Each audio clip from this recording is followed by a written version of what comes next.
Here we go again, chapter 13, as simple as possible, as soon as possible, A and P. Last time we were together, we went over this side right here, and we talked about major landmarks on the surface of the cerebrum to help us find things. And we wandered through this forest of information right here, ever so slowly. Well, flip side to the handout that you have. Here we go. The basal nuclei, again, once called the basal ganglia, these things are called nuclei because they're found inside the central nervous system, and they are clusters of neuron cell bodies. There's a lot of functions to the basal nuclei, but one of the functions that's most obvious is gross motor activity, controlling the simplest patterns of how to walk, how to stand still, how to run, how to skip, all those simple things.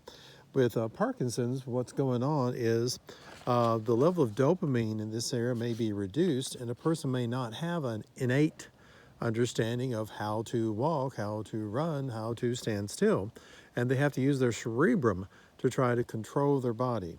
So one of the problems of Parkinson's disease. But again, here are the basal nuclei. Notice they're located right next to the insula. They are very elaborate in their structure and definitely worth some attention later on. Here we go on. Looking at, again, a schematic of the brain. The cerebrum right here represents the largest part of the brain. It's where your awareness is. And in this story right here, we want to identify the location of the primary somatosensory cortex. This is located in the postcentral gyrus. Well, the setup right here is, here's the cerebrum on the top, here's the diencephalon with the hypothalamus, the thalamus, and the pineal gland, also known as the epithalamus. Below this thing, we have the midbrain, the pons medulla. Back here is the cerebellum. When it comes to the functions of the diencephalon, they are very, very, very many. When it comes to the thalamus, the most obvious thing that comes to mind is it is a sensory relay station. That is, sensory information that's coming up through the spinal cord goes to the thalamus, and it projects that information onto the cerebrum. It's the behavior of the thalamus that helps determine how you begin to think about things. It sort of puts priority on that sensory information. The one bit of sensory information that isn't routed through the thalamus is the sense of smell, thus making smell one of the most primitive of the senses. Smell, of course, is just recognizing the chemicals in the environment, something that even the simplest organism, even single-celled organism, is capable of doing. As far as general procedures, again, the thalamus is a sensory relay station. The pineal gland, also known as the epithalamus. The pineal gland, strangely, has the ability to make something called melatonin. Melatonin has been associated with helping you go to sleep. Well, melatonin also, through its name, seems to imply something about melanin. And in simpler animals, the pineal gland is basically their seasonal clock. It helps determine what season of the year it is. It turns out that the pineal gland is routed information from the eyes, and it registers the amount of ultraviolet radiation or sunshine there is during each one of the days, approximately. And so therefore, as summer comes on, the days get longer. When winter comes on, the days get shorter. So by the varying amounts of sunlight, the pineal gland is getting information as to whether summer is coming or winter is coming, and can produce higher or lower levels of melatonin to possibly change the coloration of a simpler animal or the sleep patterns of that animal. So as winter comes on, many people will deal with something called winter depression, in which their pineal gland, epithalamus, is telling them that it's time to relax, gather food, take it easy. In essence, our version of getting ready to hibernate. However, that's the animal side of you. Society says, oh, no, no. When the days are getting shorter, that means you're getting into Halloween and Thanksgiving and Christmas and New Year's Eve. Everything gets faster. Semesters are coming to a close. Financial years are coming to a close. Social events are getting much, much more active. And so you fight against your own pineal gland in that respect. And so some people feel a sense of winter depression. One way to get over that winter depression is to suggest that the person put more sunshine in their life. Get up early, get yourself into a room where you have fluorescent lights, and in essence, fool your hypothalamus into thinking the days are long. Register a little bit more ultraviolet radiation. You might be able to modify this. People who raise chickens and want them to lay eggs in more than just once a day, modify the amount of light inside the hen houses to try to convince the hens that there's 2 days in 24 hours, not just one day. Anywho, so a very, very strange situation right there. Wonderful psychology stuff. On the other side of this thing is the hypothalamus. And if anything deserves attention here, whoa, it's the hypothalamus. This thing is amazing. Now, the hypothalamus is connected by a small stalk called the infundibulum to the pituitary gland, which is sometimes known as the hypophysis. Part of the pituitary gland is actually an extension of the hypothalamus. The other part of the pituitary gland is directly under the control of the hypothalamus. Now, the hypothalamus has got a lot of things to brag about as far as what is it responsible for. In general, it's responsible for most of your endocrine system and most of your autonomic nervous system. So here we got it. Your endocrine system, your hormone levels going up and down and such. It's the hypothalamus that knows how old you are, what time of the day, the month, the year it happens to be.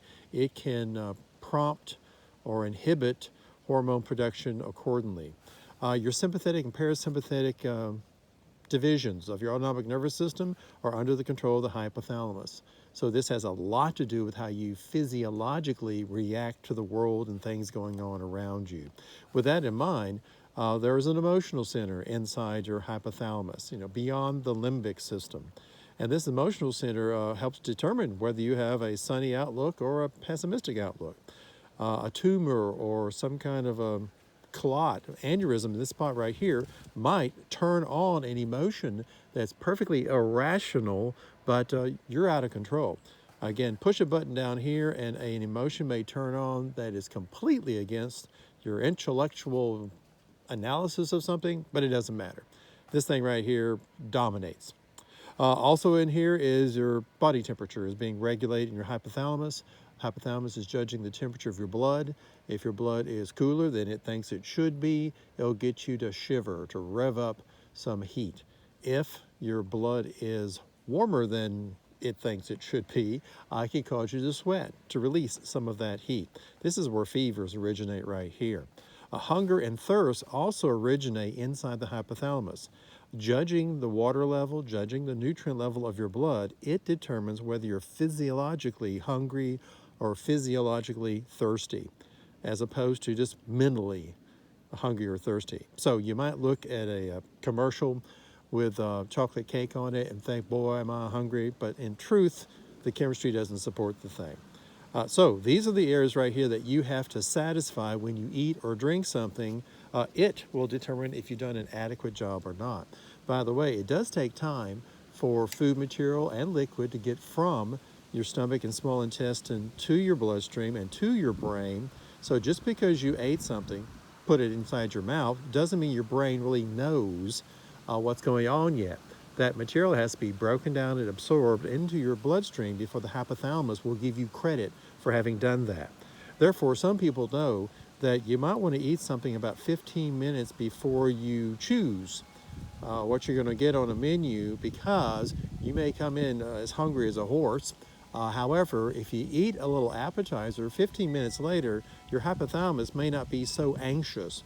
It may be feeling a little bit better about that. And of course, when it comes to Thanksgiving time, one of the silly things that happens is people load up their plates with everything they think they'd love to eat. They gorge themselves, and then 15 to 30 minutes later, all those nutrients flood into the bloodstream, and the person realizes they've overdone it.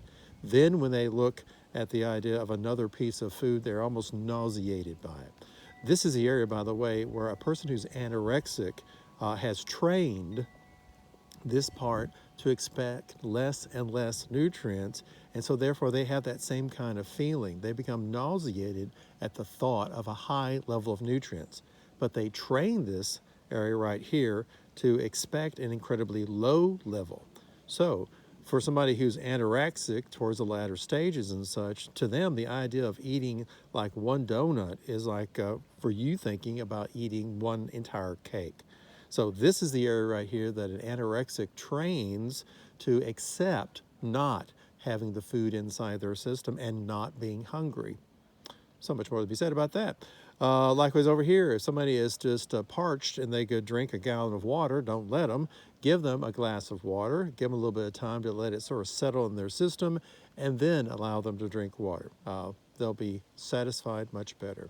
Also, this is the area of the brain that's trying to figure out the chemistry of your blood and if you're missing something. And in the case of people who are pregnant, very often they have strange cravings. Those strange cravings perhaps originate right here, where the brain is looking for a particular chemical. It doesn't know exactly what the name is, but it knows it's found inside pepperoni pizza, or anchovies, or vanilla ice cream, or Oreos. And so therefore you might have a craving for those foods because there's a chemical inside that you haven't identified, but you have a feeling for it.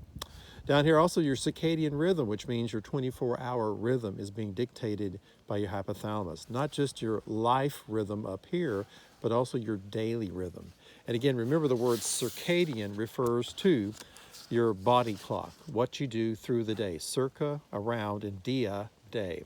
And this is where you set your active times and your sleepy times. For children, they have very definite circadian rhythms, and perhaps that kid will fall asleep at 8 p.m. every night. They just do it. And they will wake up at 6 a.m. every day. They just do it, particularly when it comes to newborns. They have an amazing sense of the clock. By the way, you can train your kids to go to bed, say, at 10 o'clock every single night, and by doing that, you help set their circadian clock inside their hypothalamus, and they will become sleepy at 10 o'clock. If you train them to get up at 6 a.m. every single day, you'll be training their hypothalamus, and they will wake up around 6 a.m. every day. Yeah, it's amazing. Next thing right here, since we're talking about the diencephalon, let's say something quick here about the thalamus. Forgot to tell you that the third ventricle is located right here in the area of the thalamus and the hypothalamus. And there's a bridge between the two sides of the thalamus. It's called the interthalamic adhesion. That bridge makes it look sort of like an eye when you're looking at the third ventricle, which kind of looks like the head of a bird. That little interthalamic adhesion looks like the eye of the bird. All right, sliding on down here. Here we have the thalamus with that interthalamic adhesion. Here's the hypothalamus. Here's the pituitary gland, the infundibulum. Right below the thalamus is the midbrain. Now, the midbrain has several features to it, but here are two we want you to point out. The superior colliculi, the inferior colliculi. Now, these two things have to do with automatic reflexes, startle reflexes, visual and auditory startle reflexes. This is where if something comes close to your face really, really fast, you instinctively flinch or startled. If there's a loud noise, suddenly a loud noise, you instinctively flinch or startle. If for some reason these things are not working, then the person's particularly dull. And so therefore, yelling behind him, he doesn't flinch, or if something comes to their face real fast, they don't flinch. One way of knowing that something might not be right with the midbrain.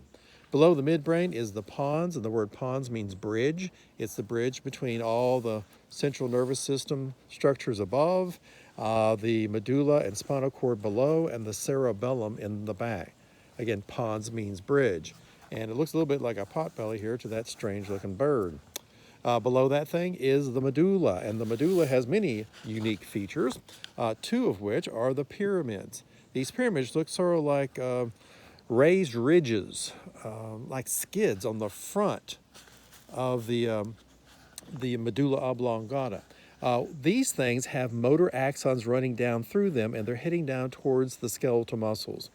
Now, it's in the region of the medulla that most of the decussation occurs, in which things move from the left side of the brain over to the right side of the body, and the right side of the brain over to the left side of the body. So this is where you switch the signals going from, say, your left cerebral hemisphere going to your left right part of your body, and the right cerebral hemisphere talking to the left part of your body. Unique down here inside the medulla are several control centers for things such as heartbeat, for blood flow, and for respiration. So there's a cardiac center, what's called a vasomotor center for blood vessels, and then there's a respiratory center. Needs to say, this area right here, very, very delicate, and any damage to the medulla can be instantaneously life-threatening. Speeding on over here because it's a picture and I see it. There is the fourth ventricle, and the fourth ventricle is located between the pons and the cerebellum. Over here, looking at the cerebellum kind of looks like a fanny pack back behind the pons. Up inside the cerebral hemispheres, there's convolutions, wrinkles in all kinds of directions, sulci and gyri. But down here on the cerebellum, what you have is called folia, these things that look like leaves stacked on top of each other, and then the vermis right here in the middle. The word vermis refers to worm. Okay, so here is the left cerebellar hemisphere. Here's the right cerebellar hemisphere because we're looking at the back of the brain. Over here, we have a close-up of the fourth ventricle and its connection to the cerebrum, the cerebellum. The white matter inside this thing has a unique pattern to it, and it's called the arbor vitae. The arbor vitae literally means the tree of life. Out here, the gray matter is called the cerebellar cortex, and it looks like the tree is coming out of that spring right there. As far as what does the cerebellum do for you, it helps to coordinate your muscular activity. It puts grace in your emotion. So you can think that you want to dance. That's your premotor cortex. Your basal nuclei can give you the skills for moving your feet without falling down, but the cerebellum right here, yes, cerebellum, where the grace comes, matching body emotions with maintaining your center of gravity and such. Now, if for some reason this thing is not communicating well, particularly with your primary somatosensory cortex, you got a problem, and here's part of the problem. When a person becomes intoxicated, the alcohol tends to mess up the coordination. So the person has a bad gait. They walk awkwardly. They've lost balance. They've lost posture. What's happened is their proprioceptors down there in and around their skeletal muscles at their joints, the ones that tell them where his center of gravity happens to be and where the body parts happen to be, they have in essence been disconnected or at least scrambled. And so the brain doesn't really know where the parts are at, so the brain doesn't really know where the center of gravity is at, and so therefore it cannot maintain itself very well.